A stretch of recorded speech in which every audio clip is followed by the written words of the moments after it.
Hello students, chapter number 11 કાર્ય અને ઉર્જા, વર્ક એન્ડ એનર્જી. આ ચેપ્ટરની અંદર આપણે કાર્ય સાયન્ટિફિકલી શું હોય છે અને ઉર્જા એકચ્યુઅલમાં કયા કયા પ્રકારની ઉર્જા હોય છે, આપણે દિવસ દરમિયાન ક્યાંય જોઈએ છે, આ બે થી ત્રણ મેઇન કોન્સેપ્ટનો યુઝ કરવાનો છે. અને એક બહુ મહત્વનો નિયમ તમને ખ્યાલ આવશે આગળના જે પણ લેક્ચર્સ આવશે આપણા એમાં, કે ઉર્જા સંરક્ષણનો જે નિયમ છે એ ઉર્જા સંરક્ષણનો નિયમ આપણે આવનારા લેક્ચર્સમાં સમજીશું. તો હવે આપણે ચેપ્ટરની શરૂઆત કરીએ. કાર્ય અને ઉર્જા. દેખો, આ શબ્દ આપણે જ્યારે સાંભળીએ છીએ કે કાર્ય એટલે શું થયું કે આપણે બોલીએ, ચાલીએ, વિચારીએ, બેસીએ, જમીએ, કંઈક ને કંઈક કાર્ય કરતા હોઈએ છીએ, આપણે વ્યસ્ત હોઈએ છીએ મૂવીઝ જોવામાં, વિડીયોઝ જોવામાં, બરોબર, કોકની સાથે ચેટિંગ કરવામાં, કંઈક ને કંઈક રીતે આપણે શું હોઈએ છીએ, કાર્ય કરતા હોઈએ છીએ, બરોબર. બટ પ્રોબ્લેમ શું થાય છે કે આપણે એ કાર્યને સાયન્ટિફિકલી એક કાર્ય તરીકે ગણવામાં આવતું નથી. સમજો ધ્યાનથી હું શું કહેવા માંગુ છું. આ એક ટર્મ કીધું એ કઈ રીતે આપણે સાયન્ટિફિકલી કોઈ કાર્ય કોને કહેવાય એ સમજવાનું છે, બરોબર. બટ હવે તમે જો કે આપણે કાર્ય કરવું હોય, બરોબર, અત્યારે મારે જો આ રૂમની અંદર અત્યારે લેક્ચર લેતા વોકિંગ હું કરું છું, તો એ વોકિંગ કરવા માટેની મારા બોડીની અંદર શેની જરૂર પડે? મારે જરૂર પડે ઉર્જાની. ઉર્જા જો મારા બોડીમાં હશે તો જ હું મૂવમેન્ટ કરી શકીશ. આપણે ચેપ્ટર નંબર 13 માં શીખ્યા કે માદા આપણે પડીએ છીએ ત્યારે આપણે આરામ કરીએ છીએ. એનું શું કારણ? કે જે પણ ઉર્જા આપણને મળે છે એ આપણે સાજા થવામાં વાપરવા માંગતા હોઈએ છીએ, ના કે પછી દોડવામાં, રમવામાં, એમાં. તો કાર્ય કરવા માટે શેની જરૂર પડતી હોય છે? ઉર્જાની. એ કોઈ પણ સજીવ વસ્તુ હોય કે નિર્જીવ વસ્તુ હોય, જો કાર્ય કરવું છે, જો કોઈ કાર્ય કરવું છે તો ઉર્જાની જરૂરિયાત રહેશે અને રહેશે જ. તો પ્રાણીઓમાં આ જે ઉર્જા છે ક્યાંથી મળે છે? આપણે જે ખોરાક લઈએ છીએ એમાંથી. પ્રાણીઓમાં આ ઉર્જા ક્યાંથી મળે છે? જે ખોરાક આપણે લઈએ છીએ એમાંથી. અને જ્યારે મશીન્સ ની વાત કરીએ, મશીન્સ ની અંદર શું હોય છે? બળતણ હોય છે. જેમ કે વ્હીકલ્સ થઈ ગયા, તો વ્હીકલ ક્યારે કઈ કાર્ય કરશે? જ્યારે એમાં આપણે બળતણ નાખીશું ત્યારે.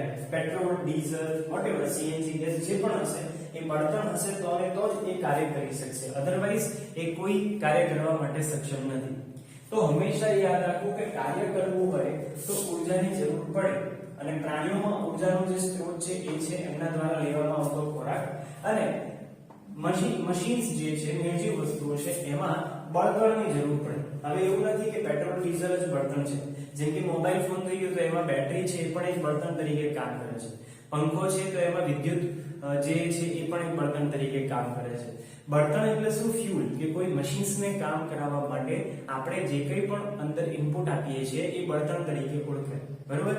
એ માત્ર ને માત્ર પેટ્રોલ, ડીઝલ, ગેસ સુધી સીમિત નથી.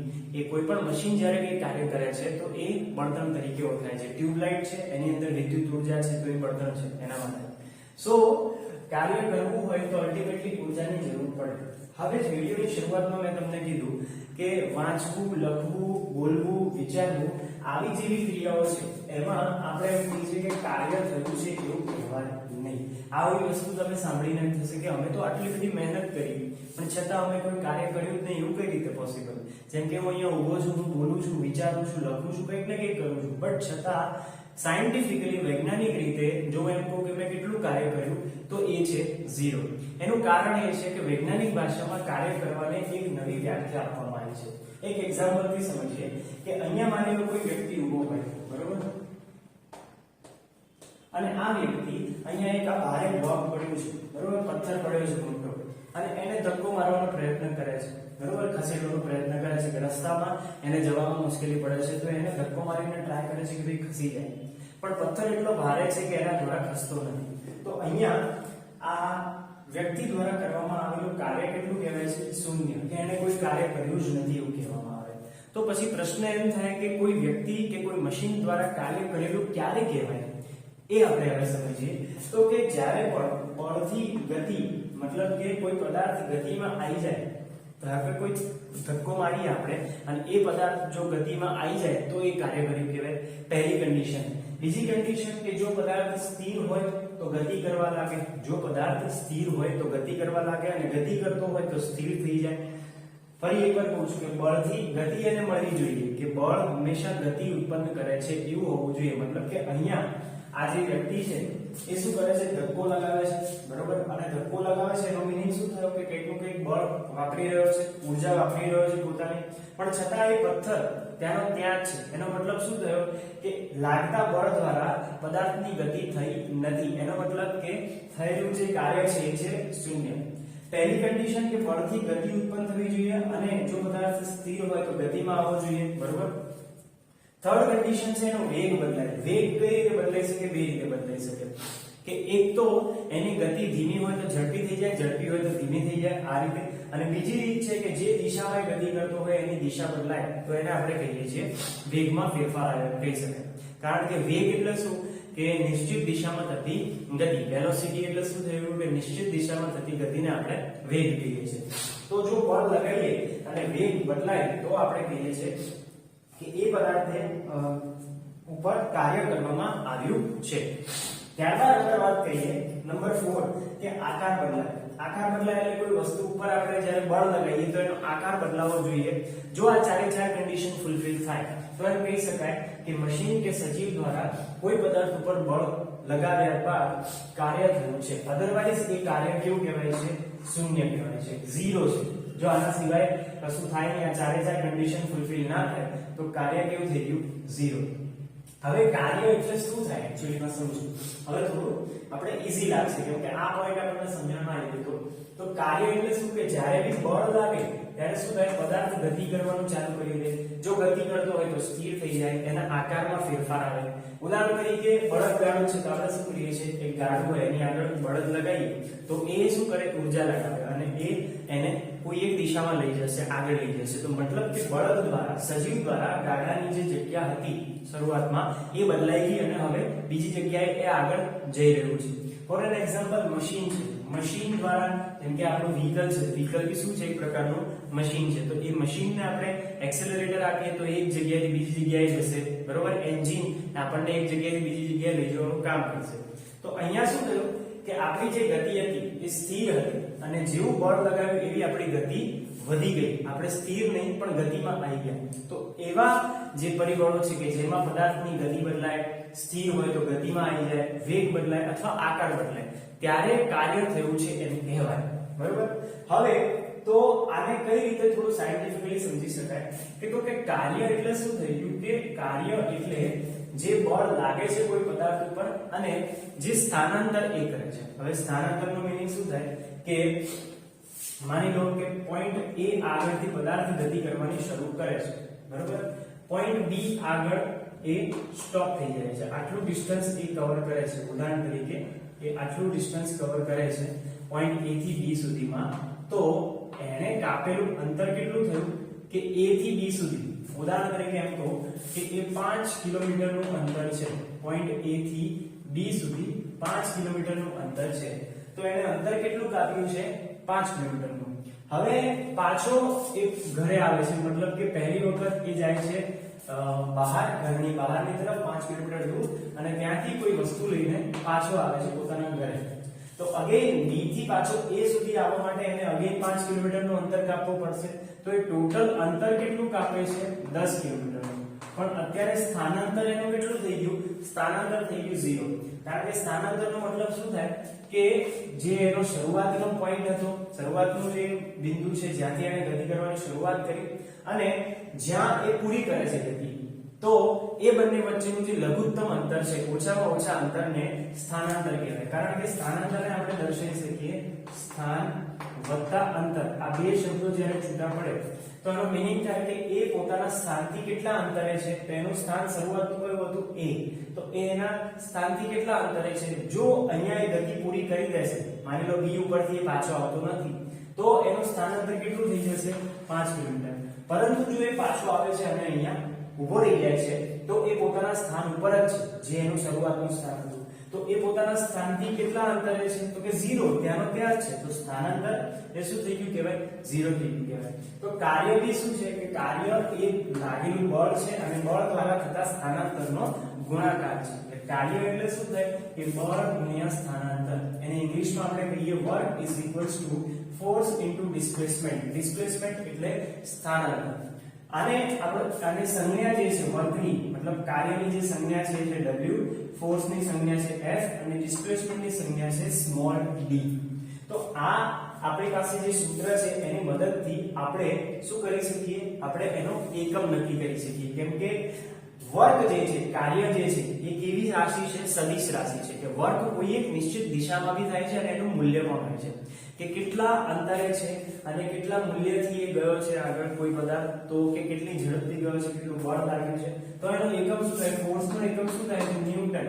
અને ડિસ્પ્લેસમેન્ટ એટલે કે અંતર આપણે શેમાં માપીએ છીએ, એ માપીએ છીએ મીટરમાં. આ માઈનસ નથી હો, આ ડેશ છે, ડેશનો મીનિંગ થાય છે ગુણાકાર કે ન્યૂટન અને મીટર. તો જે એકમ છે એ શું થઈ જાય છે કે ન્યૂટન મીટર અથવા તો આપણે જૂલ એકમનો ઉપયોગ કરી શકીએ છીએ.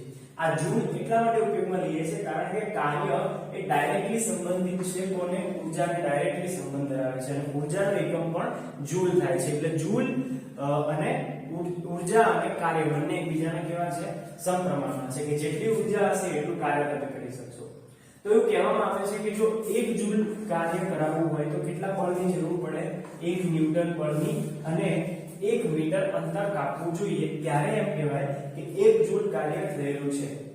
એનો મીનિંગ શું થયો કે work is directly proportional two applied force. મતલબ કે જે કાર્ય થાય છે એ લગાવવામાં આવતા બળના સમપ્રમાણમાં હશે. જો બળની માત્રા વધારે તો કાર્યની માત્રા વધારે, જો અંતર વધારે કપાયું તો વર્ક પણ વધારે થયું એમ કહી શકાય, કાર્ય પણ વધારે થયું એમ કહી શકાય. બરોબર, ફરી એકવાર સમજી લઈએ કે કાર્ય શું છે, બળ અને સ્થાનાંતરનો ગુણાકાર છે. Work is equals to force into displacement, w is equals to f into d, n into m newton metre અથવા તો આપણે લખી શકીએ જૂલ. ઓકે, તો એમ ક્યારે કહેવાય કે જ્યારે 1 જૂલ કાર્ય થયું છે, એવું ક્યારે કહેવાય કે જ્યારે કોઈ પદાર્થ ઉપર 1 ન્યૂટન બળ લાગે અને એ પદાર્થ 1 મીટર જેટલું સ્થાનાંતર કરે, ત્યારે આપણે એમ કહી શકીએ કે કોઈ પદાર્થ દ્વારા 1 જૂલ કાર્ય થયું છે. હવે વાત આવે છે કે આપણે પોઝિટિવ ફોર્સ, નેગેટિવ ફોર્સ અને ઝીરો ફોર્સ. મતલબ કે બળ ક્યારે ધન હોય, બળ ક્યારે ઋણ હોય અને બળ ક્યારે ઝીરો હોય, શૂન્ય હોય. તો એ ક્યારે થાય, સિમ્પલ એક્ઝામ્પલ થી સમજો કે ધારો કે કોઈ એક વસ્તુ અહીંયા પડી છે અને આ વસ્તુને આપણે આ જમણી બાજુ, મારી જમણી બાજુ બળ લગાવી રહ્યા છે, બરોબર, અને જો પદાર્થની ગતિ પણ એ જ દિશામાં થાય તો આ કઈ કન્ડિશન થઈ ગઈ, પોઝિટિવ. મતલબ કે ધન બળ, મતલબ કે જે પોઝિટિવ છે એ ક્યારે થાય તો કે જ્યારે બળ લગાવીએ કોઈ પદાર્થ ઉપર અને એ પદાર્થ એ જ દિશામાં જો ગતિ કરે તો આપણે એને કહીએ છીએ ધન બળ અથવા તો પોઝિટિવ ફોર્સ. આવું ક્યારે થાય કે જ્યારે રસ્તા ખેંચની, દોરડા ખેંચની જે શું હોય કે ગેમ હોય ને, ત્યારે શું થાય કે બંને ટીમ પોતપોતાની તરફ દોરડું ખેંચવાનો ટ્રાય કરે, બરોબર. જે બળ વધારે લગાવે તો એ બાજુ દોરડું ખેંચાવાનું છે, કે પોતાની તરફ બળ લગાવે છે તો દોરડું બી પોતાની તરફ આવી છે, તો એ પોઝિટિવ ફોર્સ થઈ ગયું કહેવાય. હવે નેગેટિવ ફોર્સ થઈ ગયો કે બળ માની લો આ દિશામાં લાગે છે અને પદાર્થની ગતિ શું થાય છે, વિરુદ્ધ દિશામાં થાય છે, તો એ નેગેટિવ ફોર્સ થઈ ગયો કહેવાય. આપણે શું કરીએ છીએ, સામેવાળી ટીમ બહુ વધારે પડતો ફોર્સ લગાવીને ખેંચે છે પણ આપણે બી પાછળ નથી હટતા, આપણે બી બળ લગાવીએ છીએ, તો બળ લાગે છે એ બાજુ પણ પદાર્થ કઈ બાજુ જાય છે, આ બાજુ જાય છે. આ બાજુ બી બીકોઝ ઓફ ફોર્સના લીધે જ જાય, પણ જો કન્સિડર કરીએ નેગેટિવ બળ સામેવાળી ટીમ માટે તો આ રીતે થઈ શકે. ફરી એકવાર સમજો કે દોરડા ખેંચની જે રમત હોય એમાં બે ટીમ હોય, બંને ટીમ પોતપોતાની તરફ ખેંચે છે, મતલબ વિરુદ્ધ દિશામાં બળ લગાવે છે. એક ટીમ આ બાજુ અને એક ટીમ આ બાજુ લગાવે છે. સપોઝ કે આ ડાબી બાજુવાળી ટીમ માટે આપણે નેગેટિવ ફોર્સ કન્સિડર કરવો હોય તો કેવી રીતે કરી શકીએ કે એમના માટે દોરડા ઉપર લાગતું બળ કઈ દિશામાં છે, આ દિશામાં છે, પણ દોરડું કઈ બાજુ જાય છે, આ બાજુ જાય છે, તો એમના માટે એ થયો નેગેટિવ ફોર્સ. આ બાજુવાળી ટીમ માટે એ ફોર્સ કયો થઈ ગયો, પોઝિટિવ, કારણ કે એમણે જે દિશામાં બળ લગાવ્યું એ દિશામાં જ દોરડું ગયું છે, તો એને કહેવાય નેગેટિવ ફોર્સ. કે જે દિશામાં આપણે બળ લગાવીએ એ દિશાથી વિરુદ્ધ દિશામાં કોઈ પદાર્થ ગતિ કરે તો એને કહેવાય આપણે નેગેટિવ ફોર્સ. અને ઝીરો ફોર્સ ક્યારે થાય કે જ્યારે બે બાજુથી બળ લાગતું હોય વિરુદ્ધ દિશામાં અને બંને બળની કિંમત કેવી હોય, સરખી હોય. ધારો કે અહીંયાથી F1 લાગે છે અને અહીંયાથી F2 લાગે છે, પણ બંને બળની કિંમત કેવી છે, સરખી. એક ટીમ પણ પોતાની તરફ દોરડાને ખેંચી રહી છે, બીજી ટીમ પણ પોતાની તરફ દોરડાને ખેંચી રહી છે, પણ બંને ટીમ દ્વારા લાગતા બળની કિંમત કેવી છે, સરખી. એટલે ના તો દોરડું આમ જાય છે, ના તો દોરડું આમ જાય છે, એ ત્યાંનું ત્યાં રહે છે, એટલે એની ઉપર લાગતું બળ કેટલું થઈ ગયું, 0. હવે જ્યારે પોઝિટિવ બળ હોય ત્યારે બળોનો શું થાય સરવાળો. જો એક કરતા વધારે વ્યક્તિ બળ લગાવે તો એનો શું થાય સરવાળો થાય, કારણ કે એક જ દિશામાં ગતિ કરે છે. જો 2 કે 3 વ્યક્તિ બળ લગાવતા હોય અને વિરુદ્ધ દિશામાં થાય તો એમાં બાદબાકી થાય. પેલામાં પણ બાદબાકી થાય પણ જવાબ આપણને શૂન્ય મળે. ઓકે, તો અહીંયા આપણને આ એક સૂત્ર છે કે W F * D newton metre. Okay, તો એને લઈને આપણને એક દાખલો એ પૂછવામાં આવ્યો છે કે એક કુલી 15 કિલોગ્રામના વજનને 1.5 મીટર સુધી ઊંચે ઉચકે છે તો એની ઉપર લાગતું બળ અથવા એના દ્વારા થતું કાર્ય શોધો. અહીંયા શું કહેવા માંગે છે કે અંતર જે છે એ કઈ દિશામાં કપાયું, ઉપરની ઉર્ધ્વ દિશામાં કપાયું, વર્ટિકલ ડિસ્ટન્સ કપાયું. તો અહીંયાથી સ્થાનાંતર તો થયું જ કહેવાય કે કોઈ વ્યક્તિએ શું કર્યું, વસ્તુ નીચે પડી હતી એને ઉપર ખેંચી લીધી પોતાના માથા ઉપર. તો અત્યારે એ વસ્તુ એના શરૂઆતના સ્થાનથી કેટલા મીટર દૂર છે, અહીંયા કીધું છે 1.5 મીટર દૂર છે અને એનું બળ અને એનું જે દળ છે કેટલું છે 15 કિલોગ્રામનું શું છે વજન. હવે તમને યાદ હોય તો જે આપણે 15 કિલોગ્રામનું વજન છે, વજન એટલે શું, એક પ્રકારનું બળ જે ચેપ્ટર નંબર 10 ની અંદર આપણે શીખ્યા હતા, બરોબર. તો અહીંયા વર્ક શું થશે F * D, મતલબ કે ફોર્સ જે છે ફોર્સ = 15 કિલોગ્રામ અને D જે છે એ છે 1.5 મીટર. તો અહીંયા આન્સર આપણો શું આવશે 15 ગુણ્યા 1.5 અથવા તો 15 કિલોગ્રામ ગુણ્યા 15/10 મીટર, એટલે આપણને જવાબ મળશે 225/10 કિલોગ્રામ પ્રતિ મીટર = 22.5 કિલોગ્રામ પ્રતિ મીટર. આ રીતના આપણને આન્સર મળી શકે. આ જે પદાર્થ છે એને કઈ દિશામાં, ઉપરની દિશામાં ગતિ કરાવવામાં આવી, બરોબર. તો આ બેઝિક વાત છે બધી કાર્યને લઈને, તમે તમારી ટેક્સ્ટબુક માંથી એક વખત વાંચી શકો છો, બરોબર. હવે આપણે વાત કરીએ ઉર્જાની, બરોબર. હજુ ઉર્જાના ઘણા બીજા ટોપિક્સ આવવાના છે. ઉર્જાની વાત કરીએ તો કે ઉર્જા આપણને આપણી પૃથ્વી માટે ઉર્જાનો મુખ્ય સ્ત્રોત કયો છે? ઉર્જાનો મુખ્ય સ્ત્રોત છે આપણો સૂર્ય, બરોબર. આના સિવાય આપણે ક્યાંથી ઉર્જા મેળવી લઈએ છીએ? આપણે મેળવીએ છીએ પરમાણુના કેન્દ્રમાંથી, મતલબ કે યુરેનિયમ જે પરમાણુ બોમ્બ તરીકે ઓળખાય છે, રાઈટ, એમાંથી મેળવીએ છીએ. ભરતી ઊર્જ આવે છે એમાંથી આપણે ઉર્જા મેળવીએ છીએ. પછી સ્થિત ઉર્જા હોય છે એ બધામાંથી આપણે ઉર્જા મેળવીએ છીએ. હું બધી જ ઉર્જા સમજાઈશ કે ઉર્જા કયા પ્રકારની હોય છે, કોને કહેવાય, બરોબર. તો ઉર્જાની વ્યાખ્યા શું છે? કે ઉર્જાની વ્યાખ્યા થાય છે કે કાર્ય કરવાની જે ક્ષમતા છે એને આપણે શું કહીએ છીએ? ઉર્જા. કે કોઈ વસ્તુની કાર્ય કરવાની ક્ષમતા કે કેટલું કાર્ય કરી શકે છે, તો કે આટલા જૂલ કાર્ય કરી શકે છે, તો એ એની ઉર્જા થઈ ગઈ. કાર્ય કરવાની જે ક્ષમતા છે.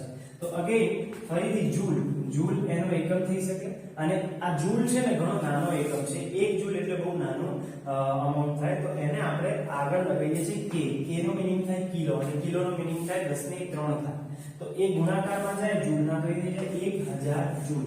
એટલે હવે ખાસ કરીને યાદ રાખવાનું કે હંમેશા કિલો જૂલની અંદર જ આવશે. તમને યાદ હોય તો ગ્રેડ 8 ની અંદર તમને ચેપ્ટર નંબર 6 દહન અને જ્યોત જે હતું એમાં અલગ અલગ બળતણ આપ્યા હતા કે હાઇડ્રોજન, છાણા, કોલસો, પેટ્રોલ, ડીઝલ, કેરોસીન, આ બધા માટે જે ઉષ્મા ઉર્જા હતી ને એ કંઈક આ એકમમાં હતી કે કિલો જૂલ પ્રતિ કિલોગ્રામ, મતલબ કે 1 કિલોગ્રામ પદાર્થમાંથી કેટલા કિલો જૂલ આપણને ઉર્જા મળે છે એ.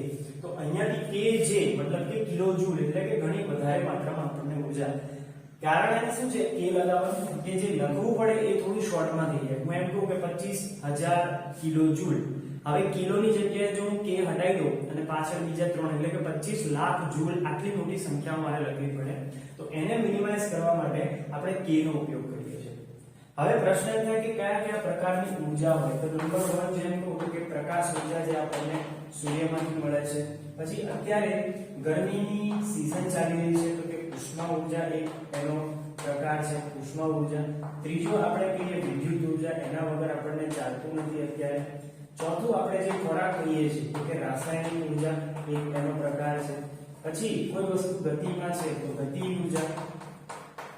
પાંચમું તમે કઈક વસ્તુ સાંભળો છો તો એ ધ્વનિ ઊર્જા, બરોબર, ધ્વનિ ઊર્જા થઈ ગઈ. પછી કોઈ મશીન ફરી રહ્યું છે તો એ થઈ ગયું યાંત્રિક ઊર્જા. કોઈ વસ્તુને ઘણી હાઈટ ઉપર રાખવામાં આવી છે, બહુ ઊંચી હાઈટે છે તો એની પાસે છે સ્થિર ઊર્જા, બરોબર. આટલી બધી ઊર્જા છે અને આમાં એક નિયમ આપણે સમજીશું આના વિશેનો આવનારા લેક્ચર્સમાં કે આ બધી ઉર્જા માટે એક ઉર્જા સંરક્ષણનો નિયમ છે, બરાબર? તો દેખો, પ્રકાશ ઉર્જા એટલે પ્રકાશ ઉષ્મા એટલે શું? ગરમી. વિદ્યુત એટલે ઇલેક્ટ્રોન્સ નું વહન, જે તમારે આવશે 10th ની અંદર. રાસાયણિક ઉર્જા એટલે શું? કે કોઈ રસાયણ હોય, કોઈ પદાર્થ એની અંદર રહેલી ઉર્જા. ગતિ ઉર્જા એટલે કોઈ પદાર્થ પોતાનું અંતર કે કાપી રહ્યો છે તો ધ્વનિ ગતિ ઉર્જા તરીકે ઓળખાય. ધ્વનિ ઉર્જા એટલે જે આપણે બોલીએ છીએ અવાજ, એ ધ્વનિ એક ઉર્જા છે. યાંત્રિક ઉર્જા એટલે કોઈ મશીન ફરી રહ્યું છે, બરોબર, કે કામ કરી રહ્યું છે, તો એ યાંત્રિક ઉર્જા. સ્થિર ઉર્જા એટલે શું થાય કે એક હાઈટ ઉપર આપણે કોઈ વસ્તુને મૂકી રાખીએ છીએ તો એને જ્યારે છોડી દેવામાં આવે તો બહુ જ ફોર્સથી નીચેની તરફ પડે, જેમ કે ડેમની અંદર કરવામાં આવે તો એ હાઈટ ઉપર રાખવાથી શું થાય કે એની અંદર સ્થિર ઉર્જા ડેવલપ થતી હોય છે. સ્થિત છે અને ઉર્જા એની પાસે છે, એ ઉર્જાનો ઉપયોગ એ નીચે પડતી વખતે કરે, બરોબર? તો આટલા પ્રકારની ઉર્જા હોય છે. હવે આપણે નેક્સ્ટ લેક્ચરમાં આપણે ઉર્જા સંરક્ષણનો નિયમ સમજીશું. આજના લેક્ચર માટે આટલું જ. Thank you so much.